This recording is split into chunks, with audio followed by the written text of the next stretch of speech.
சைவ பெருமக்களின் நீண்ட நாள் ஆன்மீக இயக்கத்தை நிறைவேற்றும் நோக்கில் தருமபுர ஆதீனம் தலைமையில் இலங்கையின் 20 மாவட்டங்களில் 12 திருமுறை பயிற்சி வகுப்புகள் ஆரம்பிக்கப்பட்டுள்ளன.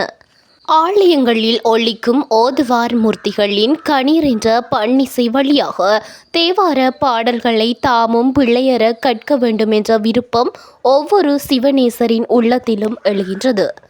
சைவ திருமுறைகள் வெறும் பக்தி பாடல்களாக மட்டுமல்லாது தமிழ் சமய மரபு, வாழ்வியல் மற்றும் ஆன்மீக சிந்தனைகளுடன் இணைந்த தெய்வீக பாரம்பரியமாக கருதப்படுகின்றன.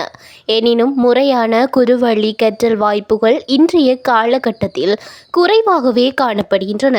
இந்நிலையில் திருக்கைலாய பரம்பரையைச் சேர்ந்த தருமபுர ஆதீனம் 26வது குருமகா சன்னிதானம் ஸ்ரீலஸ்ரீ சண்முக தேசிக ஞானசம்பந்த பரமாச்சாரிய சுவாமிகள் அவர்களின் 100ஆண்டு விழாவை முன்னிட்டு 12 திருமுறை பயிற்சி திட்டம் வரலாற்று சிறப்புமிக்க வகையில் வடிவமைக்கப்பட்டுள்ளது. இதன் தொடர்ச்சியாக தற்போதைய 27வது குருமகா சன்னிதானம் ஸ்ரீலஸ்ரீ மாசிலாமணி தேசிக ஞான சம்பந்த பரமாச்சாரிய சுவாமிகள் அவர்களின் பேரருள் ஆணையின் பேரில் ஆதீனத்தின் அனைத்துலக 12 திருமுறை ஆராய்ச்சி நிறுவனம் சார்பாக 100 திருமுறை பயிற்சி மையங்களை நிறுவும் நடவடிக்கைகள் முன்னெடுக்கப்பட்டுள்ளன. இத்திட்டத்தின் இலங்கை ஒருங்கிணைப்பாளராக முனைவர் சிவகௌரி கிரீஷ்குமார் அவர்கள் நியமிக்கப்பட்டுள்ளார். மேலும் இந்து சமய கலாசார அலுவல்கள் திணைக்களத்தின் பன்னிசை ஆசிரியர்களான முனைவர் டி பாலச்சந்திர ஓதுவார் உள்ளிட்ட தகுதியான பயிற்றுவிப்பாளர்களால் மாவட்டம் தோறும் வகுப்புகள் நடத்தப்பட உள்ளன. அனைத்து வயதினருக்கும் திறந்த இந்த திருமுறை பயிற்சி வகுப்புகளில் பாடசாலை மாணவர்கள் முதல் முதியவர்கள் வரை கலந்து கொள்ளலாம்.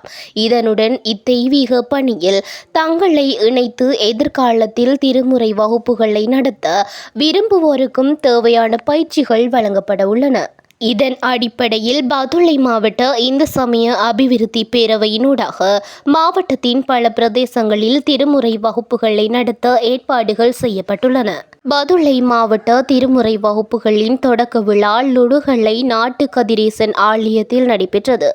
ஆலய அறங்காவலர் சபை தலைவர் பொன்னையா இந்நிகழ்வில் சந்திரனின் தலைமையில் நடைபெற்ற இந்நிகழ்வில் சிறப்பு அதிதிகளாக துரைராஜ் ராஜரட்னம் கலந்து கொண்டு சிறப்பித்தார். கலாசார ஊர்வலம், ஆசியுரை, பூசை வழிபாடுகள் என்பவற்றுடன் லுணுகலை பிரதேச அறநெறி பாடசாலை மாணவர்கள், ஆசிரியர்கள் மற்றும் பன்னிசை பயிலுனர்கள் இணைந்து நடத்திய திருமுறை விண்ணப்பமும் நிகழ்வை சிறப்பித்தமை குறிப்பிடத்தக்கது.